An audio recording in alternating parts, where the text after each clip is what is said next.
નમસ્કાર બધાને. મારું નામ રિદ્ધિ છે. વેદાંતિક સાયન્સ એન્ડ લાઈફ મેનેજમેન્ટની સ્ટુડન્ટ. આજે હું તમારી સામે જે વાત કરવા આવી છું એ ટોપિક બહુ સેન્સિટિવ છે. એ છે છોકરીઓની સેફટી. અહીંયા જેટલી છોકરીઓ બેઠી છે એમને હું કંઈ પૂછું કે તમને અડધી રાતે ક્યાં મોકલી દેવામાં આવે તો શું તમે સિક્યોર ફીલ કરશો?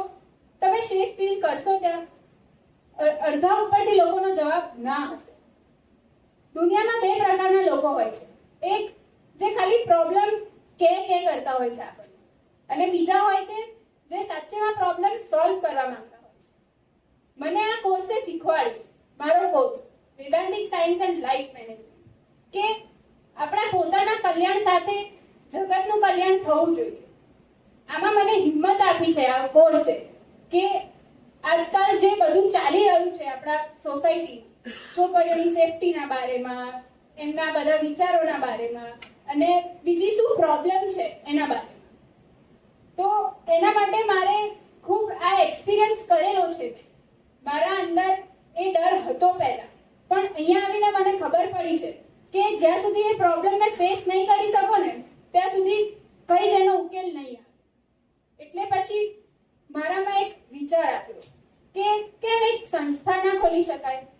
મારો એક સંકલ્પ છે કે હું એક સંસ્થા ખોલીશ જે ચાલશે બધું મોડર્ન ટેકનોલોજીના રીતે, પણ એમાં આપણી સંસ્કૃતિ જાળવી રહેશે.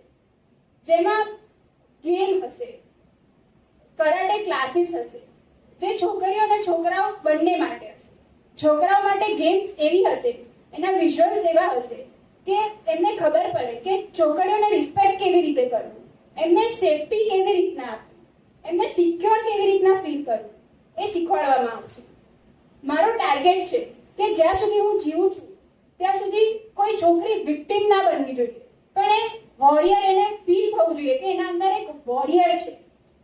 તો પછી મને લોકો પૂછશે કે એટલી બધું કેમનું કરી શકીશ? પણ જ્યારે બધી શક્તિ ભેગી થાય છે ત્યારે સમાજ થથરી જાય એવી શક્તિ છે નારી. તો આ સાથે હું મારી વાણીને વિરામ આપું છું.